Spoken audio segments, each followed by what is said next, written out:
What's up, you guys? Man, this is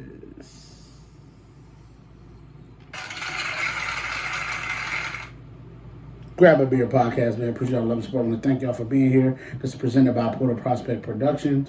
Appreciate all the love and support. Like, comment, subscribe to the channel. Turn on that bell so you get notified every time I drop a pod. Definitely, we got an action-packed show, so we're going to try to get into it and get in, get out. All right? Let's get to it, man. Let's recap Week 13, exciting week of Week 13, man. We had the Chargers going into Atlanta and putting hands on Kirk Cousins and the Falcons. Now, I just want to talk about this. They got 4 picks off him.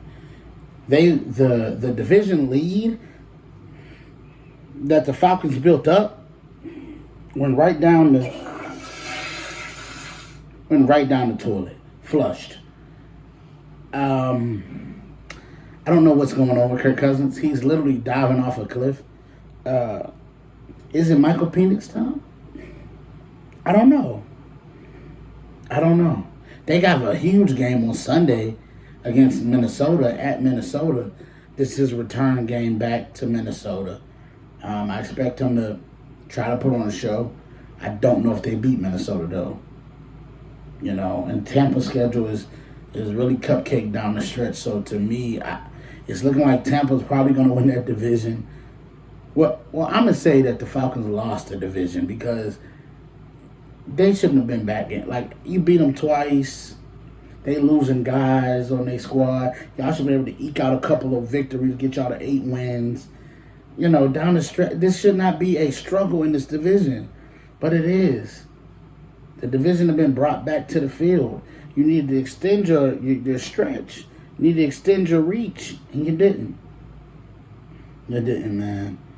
So we're going to see, man. But the problem is you trying to insert Michael Penix is you paid Kirk Cousins a lot of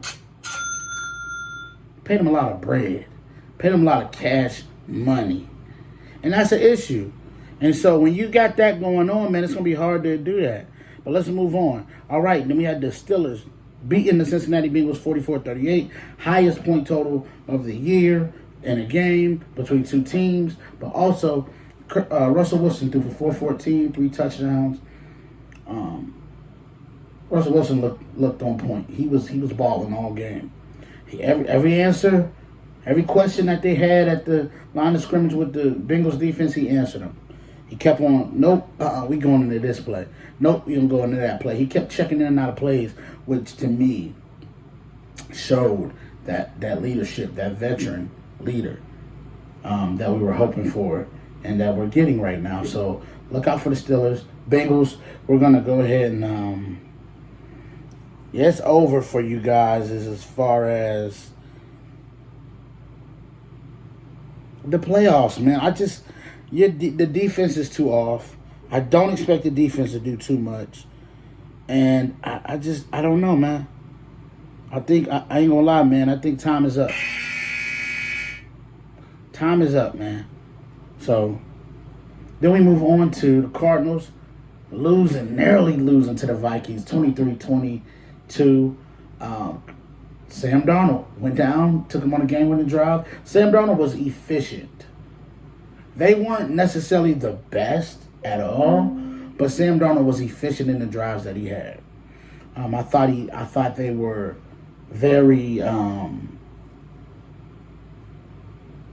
thought they were okay offensively. I thought that defensively they needed to bow their backs in the red zone. They did that several times, and so that's what you want to see from your defense. All right, and then the Colts beat the Patriots on a 2-point conversion. Shout out to Anthony Richardson. Definitely tune in to Inside the Portal right after this because I'm going to talk about the young quarterback. So I'm not going to give him too much praise here, but shout out to him for winning this game. Definitely I'm going to big them up in the next segment on the next show. So shout out to him. The Seahawks come back to beat the Jets. The Jets were up 21-7, I want to say, in this game. And then the interception happened. Leonard Williams, 92 yards. And then the second half, a complete shutout. Seattle outscored them 10-0 in the second half. Got the victory, got the win. Big, much needed win to extend their NFC West lead. And it's very important, man, for sure. And then we had the Commanders getting back on track. Shane Daniels had 4 touchdowns to beat the Titans 42-19. Definitely seen that coming, man. Hype for Jaden Daniels, man, to get his groove back, get that feel back, get that win under your belt, because they needed that. They needed that really bad. That's good for them. The Texans eked out a victory against the Jaguars, but that game is marred by the concussion by Trevor Lawrence, man. Shout out to Trevor Lawrence. Please get healthy, get well. Sending all positive energy and wavelengths to you, man, and just continue to, get healthy, man. That's it. Just get healthy. And then the Rams go on the road to beat the Saints 21-14. This is all second half work from them. They outscored the Saints 21-8 in the second half. Puka Nacua, dominant. Stafford did exactly what he needed to do. And they eked out a victory, man. Then we had in overtime the Tampa Bay Buccaneers beating the Panthers 26-23. The Buccaneers had to rally back, man. I thought it was over because Panthers scored with 30 seconds left. I'm like, oh, man. But then I looked and seen, you know what? They got 3 timeouts left. And then all of a sudden, they go down the field and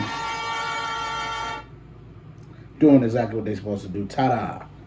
Did exactly what they were supposed to do and got that win to overtime. Chuba Hubbard fumbled. And that was the end of it. That was the end of it. Buccaneers went down, got the field goal, game over. Then for the game of the week, we had the Eagles beating the Baltimore Ravens at home, 24-19. Saquon Barkley broke away late for a lead extending touchdown. Jalen Hurts just was cool. He didn't have to do too much.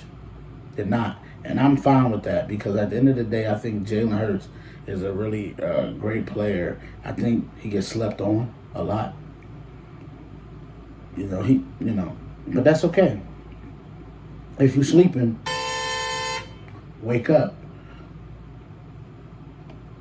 So then we had, in the snowstorm, the Buffalo Bills dominating, obliterating San Francisco 49ers, 35-10. This game, This game felt a lot different early. Because Christian McCaffrey was moving. He was doing this thing. And he got hurt. Now he has a PCL injury. They're going to see what the degree of, injured it is. And he probably more than likely going to be out the rest of the year. I just don't see a reason to bring him back, But the Bills went in and did their thing. Josh Allen had a receiving touchdown, a passing touchdown. This dude, Superman stuff. James Cook went crazy as well. So, yeah, Buffalo looks like the top team in the AFC.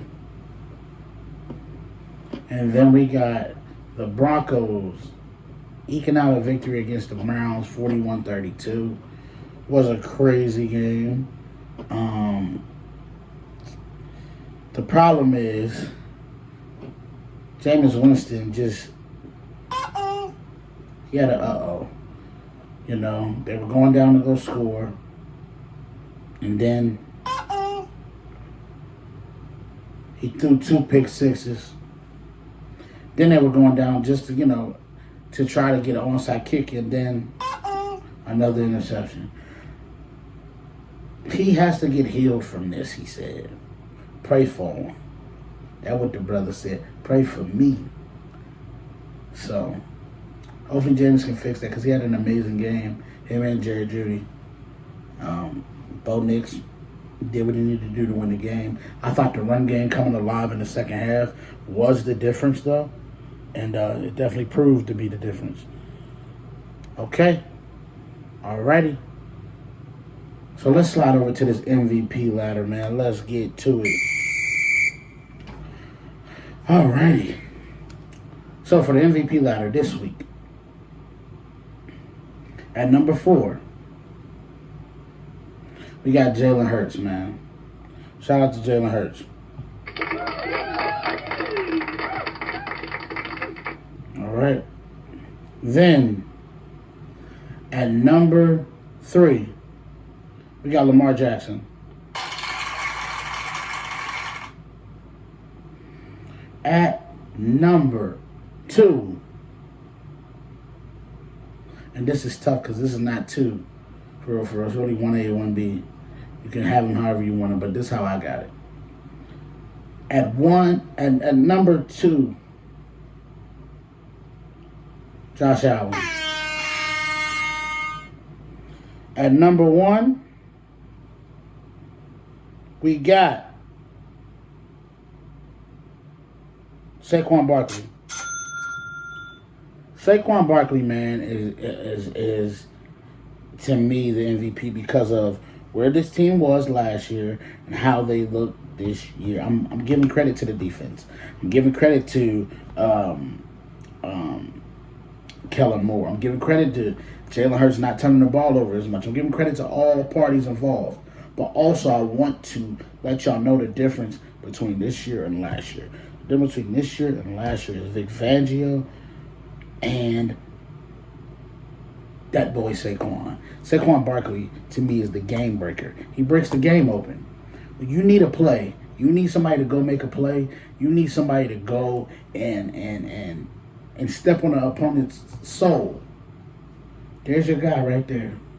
He gonna get one of them long runs. He gonna break one every time. And so, that's my MVP ladder, man. That is my MVP ladder. All right, let's go over to the power rankings. Let's go, man. So, for the power rankings, at number 5, we got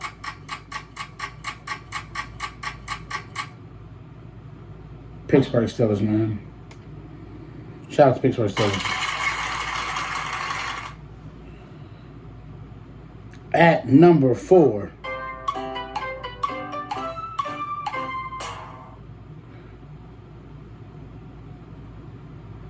Kansas City Chiefs.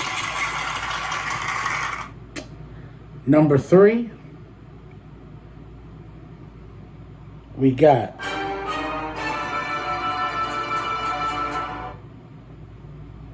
Buffalo Bills. At number 2,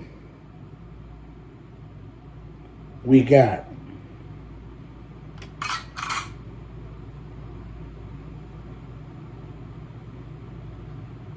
Philadelphia Eagles. And at number 1,